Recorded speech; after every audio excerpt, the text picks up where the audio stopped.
All concerned about the fact that the International Criminal Court just today issued a subpoena for Bibi Netanyahu. Well, that's ridiculous. Woke is a word used by the black community to note that we must be aware of social injustices. But words and migrate. So why is that a bad thing? It's not a bad thing, and originally that was absolutely a great thing.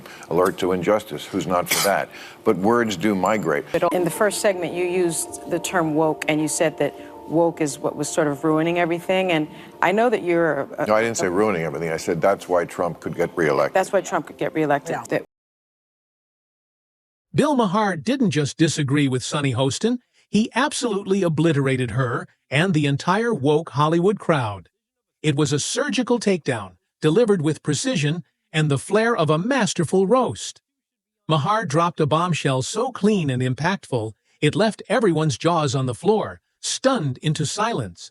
But wait, here's the real kicker. These two should technically be on the same side. They both lean left, yet Maher's completely ditched the woke rulebook, and he wasted no time letting Hostin know that. The term woke, and you said that woke is what was sort of ruining everything, and I know that you're... No, I didn't say ruining everything. I said that's why Trump could get reelected. That's why Trump could get reelected. Yeah. The fireworks started in the very first segment when Hostin, trying to corner Maher, threw out the term woke and claimed that it was ruining everything. Maher's response was nothing short of a mic drop. No, I didn't say ruining everything. I said that's why Trump could get reelected. The room went silent. The left was already on fire, but Maher was playing a whole different game now. He wasn't just making a political point. He was sending a clear message. He was done with the woke agenda. Maher wasn't just taking shots at the far right or the conservatives. He was dismantling the very culture of virtue, signaling that's dominated the left for years. If I had any doubt that I was right about the change that's happened in the left, watching people protest for a terrorist organization like Hamas, that straightened me up pretty quick. And if you think the woke warriors were just a little irritated, think again. Maher sent them into an absolute tailspin. This wasn't just an average debate. This was a wake-up call for the entire Hollywood elite. But why did this clash hit so hard? Why did Maher's words set off such a wildfire of outrage in the entertainment world? What does this conflict really mean for the future of the left's supposed unity? Buckle up, because we're about to spill the tea, and trust me, you don't want to miss this. In the first segment, you used the term woke, and you said that woke is what was sort of ruining everything, and I know that you're... No, I didn't say ruining everything. I said that's why Trump could get reelected. That's why Trump could get reelected. Yeah. So the term woke has been, in my view, co-opted by the right and weaponized and bastardized, and so I was surprised to hear you use the term, because historically, as you know, because I think you're quite brilliant, that woke is a word used by the black community to note that we must be aware of social injustices. But words and migrate. So why is that a bad thing? Not a bad thing, and originally that was absolutely a great thing. Alert to injustice, who's not for that? But words do migrate. Now, I'll use any term you want.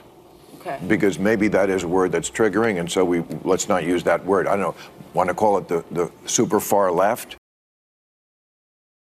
Maher's appearance on The View was meant to be a simple plug for his book, a typical PR stunt. But instead, it rapidly turned into an all-out verbal flame-throwing contest. Maher, known for his left-leaning views, shocked absolutely everyone by turning on his own astounding to side. me that they can't tell the good guys from the bad guys. I mean, just morally.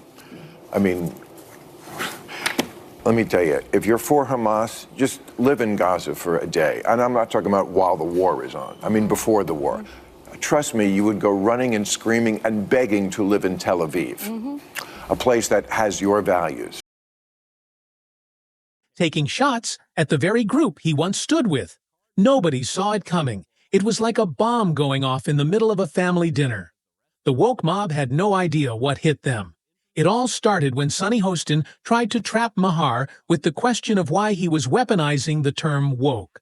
She thought she was playing chess, subtly trying to paint him as a hypocrite. Hostin believed she could make Maher look like someone attacking a culture he supposedly belonged to, but Maher wasn't having it. He saw right through her little game. He wasn't born yesterday. This was not the first rodeo for Bill Maher. He swiftly sidestepped Hostin's trap by making an incredible point. Words evolve. The meaning of a word today may be different from the meaning of that same word tomorrow. Maher wasn't using woke in the way it was originally intended. He was calling out how the extreme left had hijacked the term and twisted it to fit their own narrative.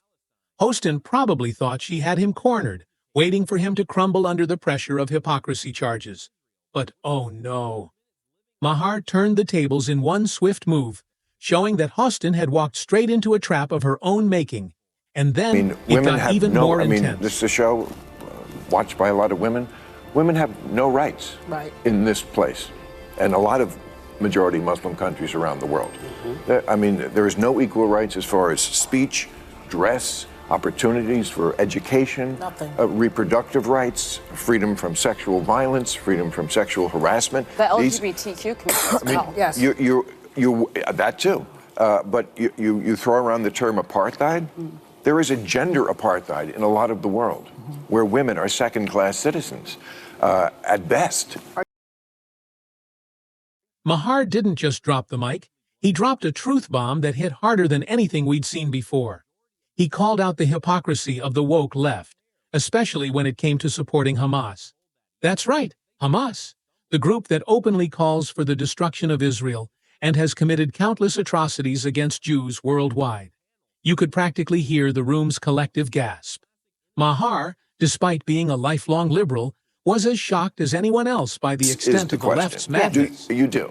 Yes. So how can we do that with a ceasefire? All right. So Hamas needs to be destroyed because they are a terrorist organization who say openly that they want to commit genocide on the Jewish people, on the state of Israel. That's what from the river to the sea means, okay? And they say it very openly. They said, we did this attack. They've attacked Israel 5 times. They've started 5 wars since they were given that land back. They could have chosen to turn that place into any place they wanted to, and they took a lot of money that they took from the international community, and they spent it on bombs and guns and building tunnels.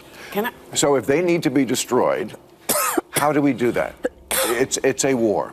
I don't know how to do that, and you don't know how to do that. I assume the Israeli...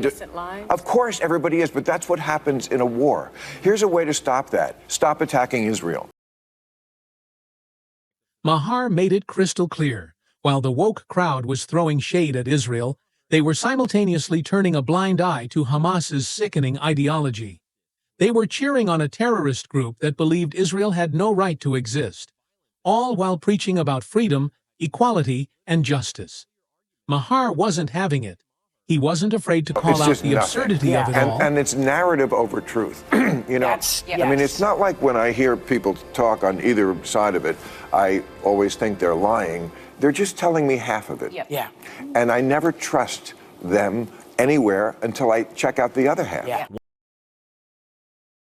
The woke mob might have been busy pointing fingers at Israel, but Maher had no time for their contradictions. At this point, it was clear. Maher wasn't just criticizing the right or the Republicans.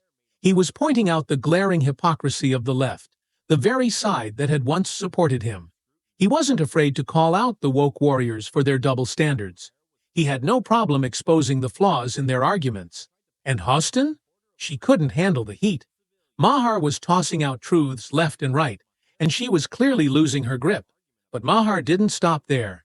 He nailed it when he called out the hypocrisy of the woke crowd by asking them an uncomfortable question. Would they rather live in Israel or Palestine? The question was bold, and the answer was obvious. Maher knew that none of the women on The View, not even Hostin, would want to live in Palestine. Why? Because of the oppressive laws that restrict women's freedoms. The woke warriors constantly scream about women's rights, yet they would never stand for the oppressive rules women have to follow in Palestine. Maher was pointing out the obvious. The left had no problem bashing Israel, but they couldn't even recognize how much worse things were in Palestine, especially when it came to women's rights. Hostin and her panelists probably thought they could maneuver their way around Maher's argument, but they quickly found themselves scrambling. They tried to play the innocent civilians card, attempting to pin Maher down once again. But Maher wasn't about to fold. If they thought they had him cornered, they were in for a harsh reality check. Maher had just exposed the woke crowd's glaring double standards, and now Hostin was left holding the bag. She knew her previous argument had been destroyed, and she was desperate to recover. Her next move? Try to paint Maher as a supporter of violence against innocent civilians. Classic woke tactic. When the facts crumble, attack someone's morality. But Maher was ready for that too. He wasn't backing down. Instead of buckling under pressure, Maher fired back with another devastating rebuttal that shattered Hostin's argument and left the entire woke culture scrambling for cover. It wasn't just a comeback, it was a masterstroke that left Hostin and the others unable to keep up with his brilliant tactics. Well, that's ridiculous, but it's a war. Why? It's a war. Because it's a war, and they were attacked, and they're defending themselves. Now, this is a war. Do you think Hamas needs to be destroyed? As Hostin realized, Maher had just torched her whole argument, and she was left trying to pivot, again. This time, she attempted to accuse him of abandoning his liberal woke views. But once again, Maher's response was razor-sharp, and his calm, measured delivery only made it more devastating. Hostin, realizing she had completely lost, tried to shift the conversation yet again. But Maher, ever the tactician, saw through her plan. He didn't just take her down. He exposed the entire woke agenda for what it really was. Biden just presents as old. It's not really fair. No. Because he's almost the same age. Trump is almost the same age as him. I know. But Trump doesn't present that way. You know, you look at somebody right away, you can kind of just sum them up. I mean, we are not young, but we don't present as old. Yeah. Biden does. I saw him yesterday making that speech. Yeah. I mean, I'm sorry, he's cadaver-like. A narrative built on hypocrisy and double standards. He wasn't interested in playing the game by their rules anymore, and he made it crystal clear. Maher wasn't finished yet. With the woke crowd still reeling from his relentless attacks, he decided to unleash his final weapon, a brilliant dissection of the media's role in pushing a false narrative. Whoopi Goldberg tried to bring up the topic of media bias, asking if the media skewed the news to push a particular agenda. Maher, cool as ever, answered with laser-sharp precision. He didn't just answer the question, he exposed the entire system in one fell swoop. Once again, Maher took aim at the woke agenda, which he aptly dubbed the narrative of truth. For the ultra-left, truth was often an afterthought, something to be sacrificed for the sake of pushing their narrative. The media, Maher argued, didn't care about reporting the truth. They cared about shoving their own version of reality down everyone's throats. No questions asked. Anyone who dared to challenge that narrative? They got canceled, erased from existence. It was all about control, about maintaining power, and Maher refused to be part of that machine. Maher wasn't just throwing out random shots. He was offering a searing critique of the left's obsession with controlling the narrative, a narrative that stifled dissent and promoted groupthink. And while the left may have been quick to cancel anyone who stepped out of line, Maher wasn't afraid to speak his truth, no matter who it offended. By the time Maher finished speaking, the tension in the room was palpable. Hostin looked like she had seen a ghost. She sat there, frozen, unable to respond, clearly wishing she could vanish into thin air. Maher had just dismantled her entire argument, exposing the weakness of the left's narrative. But Hostin, ever the fighter, wasn't about to let Maher have the last word. No, she tried one more desperate move to reclaim some semblance of control. Are you at all concerned about the innocent civilians that have been collectively punished and murdered, largely children and women? And are you at all concerned about the fact that the International Criminal Court just today issued a subpoena for Bibi Netanyahu? She accused Maher of abandoning his liberal views, calling him a sellout to the very cause he once championed. Classic woke tactic. When you can't win the argument, try to shame your opponent into submission by attacking their moral character. But Maher wasn't having any of it. He saw her move coming from a mile away, and he countered with yet another devastating point. There's old school liberals, which I would mostly count myself as, old school conservatives. There's still some of those left. You've changed, though. Wait, what are the other two? Go ahead. Well, What are the other two? well, that's what I, well, that's what I was trying to find out in this book. I don't think I have. And, you know, we were saying in the break, we have to come up with a new word for woke. Let's have a contest, because this is a word that's triggering. But, I mean, those concepts that are different than they were 5 years ago. He made it clear that he was an old-school liberal, someone who still believed in social justice, but not the kind that kept people stuck in their misery. The woke left, he argued, loved to wallow in the victimhood of their own making, encouraging people to stay trapped in their own pain. That's not what liberalism was about. Old-school liberals believed in lifting people up, in getting them out of their misery, not in celebrating it. To make his point crystal clear, Maher gave a perfect example. This was a term that I thought we kind of came up with because people were calling them bums and vagrants and hobos. Now that's homeless. hard. Now, no. It's unhoused. Well, it's people Unhoused. experiencing Now it's homelessness. But they're experiencing it on the street. Yeah. Okay, the liberal view of that was for compassion's sake. We're the liberals. We're compassionate. Let's get these people off the street. Yeah. That's not the view of the, whatever word we're going to come up with for this. Their view of the homeless is they're an endangered species that needs to be protected in their natural habitat, living their best life under a bridge. He argued that a true liberal would fight to get homeless people off the streets and into safe, comfortable shelters. Meanwhile, the woke left would rather leave them there, demanding that the rest of society deal with the inconvenience, while anyone who dared to complain about it was branded a villain and cancelled. The contrast between old-school liberalism and the modern-day woke agenda couldn't have been more obvious. Maher was making it clear that the woke mob wasn't interested in helping people. They were interested in pushing an agenda, one that made everyone miserable. Maher's bravery, wit, and sheer sarcasm on The View were on full display, and anyone watching couldn't help but be impressed.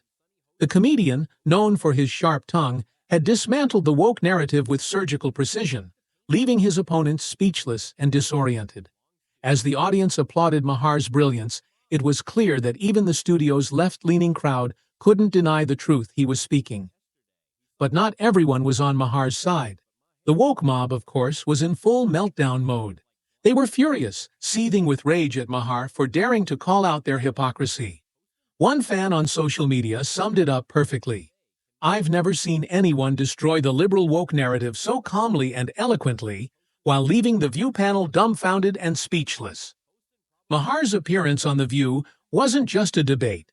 It was a masterclass in exposing the flaws and contradictions of the woke agenda. Other viewers weren't shy about calling out Hostin for her underhanded tactics. One commenter wrote, "Sunny needs to stop putting words in people's mouths, saying they said something they didn't." Total gaslighting. The internet was buzzing with praise for Maher and frustration with Hostin's manipulative tactics. It was clear that Bill Maher had completely turned the tables, and the woke mob wasn't just losing ground, they were being exposed for the hypocrites they were. Maher's appearance on The View wasn't just an attack on the woke agenda. It was a public dismantling of the very cultural forces that had taken over the left. From the moment Hostin tried to corner him, Maher handled the situation with calm precision, exposing the woke mob's hypocrisy and leaving them with nowhere to hide. The left's fragile narrative was in shambles, and Maher's words left a lasting impact that they couldn't ignore. And just when the left thought it had enough to handle, Maher wasn't done yet. He took a jab at President Biden, criticizing his age and how it might be affecting his role as President of the United States. Ouch! That was a brutal swipe. To be called incompetent and unfit to lead the most powerful country in the world is one thing, but to be compared to a cadaver while still breathing, that was roast-level mastery. It also perfectly tied into the theory that Biden wasn't actually calling the shots in the White House, and that he was simply a puppet being controlled by others behind the scenes. Maher's appearance on The View wasn't just a headache for the woke mob, it was a full-blown migraine. His razor-sharp rhetoric, devastating quips, and willingness to go toe-to-toe with his own side left Hostin looking like she wished the floor would open up and swallow her whole. By the time Maher dropped his final truth bomb, Hostin's arguments were dust, and the woke mob's fragile narrative lay in ruins. They never stood a chance.